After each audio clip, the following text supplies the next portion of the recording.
O grande nome do São Paulo nesta volta do futebol é Pablo. O atacante está com fome de bola. Dá uma olhada.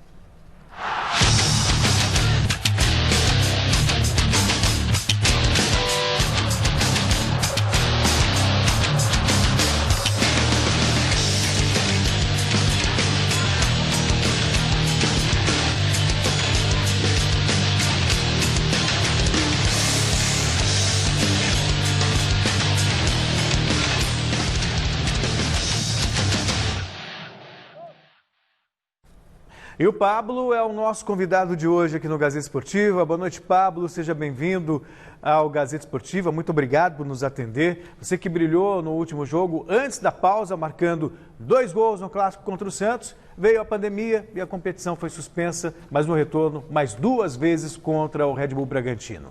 Como manter um ritmo parecido diante da paralisação? Apesar da pausa tão grande, você acha possível apresentar o mesmo futebol de antes? Bom fim de tarde, Celso, Osmar Garrafa, Flávio, prazer estar falando com vocês. A gente ficou um tempo muito grande fora, né? Assim, sem jogar, sem estar no dia a dia do clube. Isso faz com que o jogador tenha que se readaptar, enfim. Então é algo que nós temos que saber e treinamos bastante nesse período que não teve jogos. Nas nossas casas, da forma que podíamos, enfim. E tivemos uma excelente pré-temporada, uma intertemporada, vamos dizer assim, em Cotia, que deu para a gente relembrar a forma que a gente gosta de jogar, a forma que o Fernando gosta que a equipe joga, enfim. Então, essa pré-temporada ali foi muito importante para fazer nós nos readaptarmos ao estilo de jogo, porque a gente sabe que a forma que o Fernando gosta de jogar precisa de estar muito atento, precisa ter muita coragem, precisa ter muita vontade, precisa estar muito bem fisicamente, porque você, para ter o controle do jogo, obviamente, você vai se desgastar muito. Então, você tem que estar muito bem fisicamente para aguentar os jogos. Antes de passar a palavra para os meus amigos Osmar Garrafa e Flávio Prado, queria te fazer uma outra pergunta. A gente sabe que atacante depende de gol. E você viveu um período complicado num jejum. E aí eu queria que você falasse justamente da importância do Fernando Diniz, te passando confiança, te escalando e esperando passar essa ansiedade para que os gols voltassem a acontecer. Olha, Celso, fui contratado depois de ter sido campeão artilheiro da Sul-Americana e feito muitos gols no Atlético naquele ano de 2018, então eu sabia que existiria, obviamente, uma pressão muito grande. O ano de 2019 foi um ano atípico na minha carreira, uma grave lesão na coluna, enfim, fiquei muito tempo fora. Quando volto, faço gol contra o Palmeiras e tenho uma outra lesão muito grave daí no tornozelo, enfim. E esse ano comecei muito bem fazendo gol contra o Gacianta, fazendo bons jogos, dando assistências, enfim, só que o gol não estava saindo, que é algo assim natural do atacante também, não é algo que como eu vou te dizer, nunca vai acontecer, você vai fazer gol em todos os jogos, enfim, isso a gente sabe que é muito difícil de acontecer. Mas aquele jogo contra o Santos, antes da pausa, por causa infelizmente por causa da pandemia, a confiança veio a todo vapor, fiz os 2 gols, estava muito feliz. E aconteceu tudo aquilo, ficamos muito tempo parados. E óbvio, você é cobrado por perder gols, não fazer gols, enfim. E tive a felicidade nesse jogo de fazer os 2 gols. Pena não termos saído com a vitória. Mas eu levo numa boa, levo tranquilo. Eu sei que serei cobrado quando não fizer os gols. Se quarta-feira não fazer gol, vão cobrar. Então, isso é algo que o atacante tem que estar acostumado. Já fez 4 em 2 jogos, né, Flávio Garrafa? Certo. Ô Pablo, com a saída do Antony, mudou o jeito de jogar do São Paulo. Não tem o jogador de drible, de quebrar a linha pelo drible. Eu noto você e o Pato se alternando naquele setor, ficando mais o Pato, sendo um pouco mais centralizado. Esse entrosamento já está viável, já está dentro do que vocês esperavam? Dá para melhorar ainda mais esse novo jeito de jogar do ataque do São Paulo? Olha, antes de falar, Flávio, em parte individual, é óbvio que a gente perde um grande jogador, que é o Antony, pela sua qualidade técnica, um menino assim excepcional, diferente mesmo, no 1 contra 1. Aqui no Brasil, fazia muito tempo que eu não via, desde a época do Neymar, fazia muito tempo que eu não via um menino ser impossível de marcar no 1 contra 1 como era o Antony. Obviamente que muda um pouco as características. Minha característica não tem nada a ver com a do Antony. Mas eu já vinha jogando com o Pato, com o Vitor, a gente sempre estava jogando, eu, o Antony, o Pato ou o Vitor sempre estava revezando para jogar. Então já é algo que nós já estamos acostumados a jogar junto, já estamos adaptados a jogar junto. Antes de falar da parte individual dos jogadores, a gente tem que lembrar que o time do Diniz, o protagonista é os 11 jogadores, todos jogam, todos têm que estar participativo no jogo, estar participando, e tem jogo de muita posse de bola, então é muito toque, enfim, então com a saída do Antony, essa quebra que nem você disse, quando tinha um jogador na parte individual, a gente perde um pouco, mas nós temos jogadores que pode fazer isso, o Pato pode fazer isso, o Vitor Bueno pode fazer isso, temos outros jogadores como Elinho, o Everton, que são todos jogadores que também são muito bons no 1 contra 1, eu também faço isso, então é algo que a gente leva com naturalidade, a gente sabe da importância que o Antony fazia para o time, infelizmente para a gente ele se foi, mas que Deus possa abençoar, porque é um menino que vai ter uma carreira com certeza brilhante na Europa. Boa. Agora, Celso, por tudo que você colocou referente ao Pablo, né, desse momento na volta dele, marcando 2 gols, já havia marcado 2 gols na parada do campeonato no Clássico contra o Santos. Só para acrescentar, há 4 anos um jogador no São Paulo não marcava 4 gols seguidos. O último foi o Caleri. Foi o Caleri. Pois é. E aí eu até conversava com o Cícero, que é o pai do Pablo, né? Lá na volta, logo depois do jogo contra o Bragantino, falei, voltou, não venceu, mas pelo menos o Pablo manteve o ritmo, né? E o Cícero lá de Cambé falou, tranquilo, Garrafa, porque no momento da pandemia ele ficou aqui em Cambé bebendo da água. E a água do norte do Paraná é boa, ele voltou e já foi na rede. Agora, o Pablo, eu queria que você falasse um pouquinho, porque depois da partida contra o Bragantino, quando se desenhou a possibilidade e a realidade do Corinthians depender do São Paulo, começou aquela história, entrega, não entrega, nas redes sociais, a torcida falando que tinha que entregar, que já mata o ninho na cobra, aquela história toda. Como isso, os jogadores no vestiário receberam tudo que foi dito através de imprensa, através de torcedores? Como é que vocês conversaram e assimilaram tudo isso no vestiário com o Diniz para a opção do técnico, colocar um time, entre aspas, reserva e também garantir a classificação do Corinthians? Primeiro, Osmar, já que você falou de Cambé, se eu não lembrar de alguns amigos nossos de lá, como o Mauro Segura e o Eduardo Casarim, cara, meu pai vai me matar, porque você conhece eles bem e eu tenho que deixar um abraço para eles aqui. Cara, vou te falar assim, para ser bem sincero, o jogador de futebol, ele vive numa competição, numa competitividade que não tem esse negócio, vamos entregar o jogo pensando no adversário. A gente pensa no nosso, a gente tem que vencer sempre. Se você quer ser campeão, se você quer ser protagonista, se você é um cara correto, você tem que sempre jogar para vencer.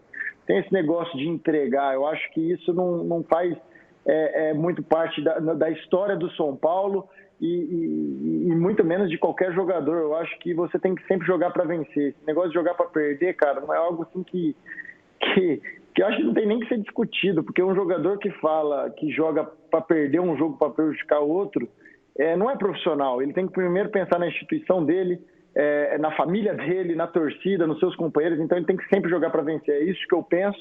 E com certeza naquele momento o Fernando tomou a decisão de colocar um time que não vem jogando habitualmente, mas já teve um jogo, se eu não me engano, contra o Botafogo de Ribeirão Preto, que jogou essa equipe. Ele colocou a equipe de novo porque ele confia e porque ele sabia que era a melhor equipe para aquele momento, e eles provaram que era, porque venceram a partida e fazendo na minha opinião, um grande segundo tempo. Então, acho que o jogador ele sempre tem que entrar para vencer. Esse negócio de entregar para ajudar ou para prejudicar alguém, isso não pode acontecer. A gente fala tanto para ser um país correto e tal, então essas coisas eu acho que quando você pensa nisso, você tem que se policiar e ser profissional o suficiente para sempre entrar para vencer a partida. Exatamente, eu até dizia aqui no programa que essa vitória do São Paulo não ajudou o Corinthians, fez bem para o futebol, para dissipar qualquer dúvida em relação à lisura, né, desse clube tão tradicional. E aí, falando do São Paulo, Eu disse algumas vezes aqui no Gazeta Esportiva, Pablo, que para mim o São Paulo foi a equipe mais prejudicada com essa paralisação, porque apresentava o melhor futebol até acontecer essa pausa por causa da Covid-19. Como é que você avalia o São Paulo em termos de confiança para buscar esse título que a torcida espera tanto? Afinal de contas, em 12 anos foi só um título em 2012 na Copa Sul-Americana, um título que nem teve um jogo completo, foi decidido em meio jogo. Então, como é que você avalia o momento do São Paulo em termos de cabeça, de confiança? Eu vejo no momento assim, aquele momento da pandemia, quando começou e teve a paralisação, com certeza a gente vivia um grande momento. Fizemos um jogo contra a LDU, não vou nem falar o jogo contra o Santos, mas o jogo contra a LDU para mim marcou muito, assim, como estava o ambiente, como estava o clima, junto com os torcedores, enfim. Aquele jogo eu acho que é o jogo que é a cara do São Paulo, um time confiante, um time jogando com a posse de bola, tentando massacrar o adversário o tempo inteiro, muitas finalizações, muitas oportunidades de gol, marcando o adversário na sua parte defensiva, na parte defensiva no caso do adversário, então marcando lá em cima para roubar a bola mais próximo possível do gol para tentar fazer o gol sempre. Eu acho sim que nós naquele momento fomos prejudicados, mas aconteceu, ficamos todo esse tempo fora, voltamos, tivemos um confinamento em Cotia que foi fundamental, acho que para a equipe resgatar toda a sua forma de jogar, todo o seu espírito, toda a forma que o Fernando gosta que a equipe jogue, que a equipe esteja junto, enfim. Então acho que aquele momento em Cotia foi muito bom. A gente sabe que o jogo contra o Red Bull, a gente teve alguns erros que não são habituais da nossa equipe acontecer e infelizmente acabamos perdendo. Isso tudo eu falo porque entra uma equipe e vence o jogo, então isso prova que nós temos um elenco que o Guarani estava jogando a vida naquele jogo, eles precisavam vencer, e você pega um time que vem jogando menos, entra com esse time e vence a partida, isso mostra que temos não só 11 jogadores, mas sim um elenco que a qualquer momento, como o Volpi falou ali muito bem na entrevista, que a qualquer momento sabe que vai entrar o jogador e vai dar conta do recado. Então a equipe, eu acredito sim que está num grande momento ainda. Óbvio que temos um jogo decisivo quarta-feira e espero que a equipe faça um grande jogo e faça um jogo como foi o da LDU, que as possibilidades de vencer, fazendo da forma que a gente gosta, as possibilidades de vencer são muito grandes. Flávio, tem mais uma pergunta para o nosso querido Pablo? Isso. Pablo, você falou várias vezes, né, sobre esse jogo coletivo, sobre um time todo integrado taticamente. A gente está acostumado aqui no Brasil a um jogo muito simplório, né? Aquele jogo de defender e contra-atacar. Muita gente defende isso, eu acho horroroso para o jogo, para o espetáculo como um todo. Para jogar da maneira que vocês jogam, com as ideias do Fernando Diniz, o jogador precisa ter um diferencial, uma inteligência tática diferente? Com certeza. O jeito que o Fernando gosta que a equipe dele joga, o jeito que o Jorge Jesus gostava que o Flamengo jogasse, enfim. São treinadores que gostam que a equipe tenha posse de bola, que tenha essa parte de movimentação, enfim. Então você precisa ter, obviamente, uma inteligência cognitiva muito apurada para pegar esses treinadores. Mas eu te falo, nosso elenco é um elenco muito bom. Desde a chegada do Fernando, não teve nenhuma contratação. Na verdade, a contratação que teve no começo do ano foi de jogadores que já estavam no elenco, que era o caso do Volpi, o caso do Igor Vinícius, que só permaneceram, e os jogadores como o Paulinho Boia, o Trellis, foram jogadores que já eram do São Paulo e só voltaram, não teve uma contratação. Então isso mostra, e eu dou muito crédito ao trabalho do Fernando, que ele consegue fazer a equipe que ele tem, jogar a equipe que ele tem, ele consegue fazer o jogador tirar o melhor de si e mostrar o porquê estar numa equipe como o São Paulo. Então, eu dou muito crédito ao trabalho dele, porque eu sou até suspeito em falar, trabalhei com ele no Atlético, vi toda a evolução que o Atlético teve naquele ano de 2018 com ele. Então, ele está conseguindo transmitir isso no São Paulo. E os jogadores que nós temos, o elenco que nós temos, com certeza com o treinador da forma que ele pensa o futebol, a gente obviamente tem muitas possibilidades de vencer. Isso é o meu ponto de vista. É claro, né, Pablo, que futebol a gente trabalha com profissionalismo, nós do lado de cá, vocês desse lado, mas existe a torcida. E só como ilustração, para essa fase de quartas de final do Campeonato Paulista, se os 4 grandes ganharem, só projetando, se os 4 grandes ganharem, Corinthians, São Paulo, Palmeiras e Santos, nós teremos já no próximo domingo um Corinthians e São Paulo. E a torcida do São Paulo, depois do que aconteceu, o São Paulo foi bem dentro de campo, venceu e, entre aspas, ajudou a classificar o Corinthians. A torcida falou, deixou classificar, agora vai ter que ganhar do Corinthians, né? E domingo pode ter um São Paulo e Corinthians. Essa pressão, ela de alguma forma, ela chega no vestiário, chega em vocês, Pablo? Olha, Osmar, obviamente, clássico você tem que vencer e não importa quem seja. Eu coloco mais um grande clube, que é o Red Bull. Isso a gente já... É um clube que está na primeira divisão, um clube que é das redondezas de São Paulo, então é um grande clube também, que tem total respeito. Mas óbvio que se tiver o clássico contra o Corinthians, ou contra o Palmeiras, ou contra quem for, a gente tem que vencer a partida. Isso já vai ser, obviamente, obrigação por ser um clássico, e clássico você tem que...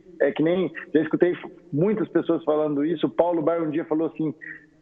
Clássico você não joga, você apenas ganha o clássico. Então é muito claro que é um clássico.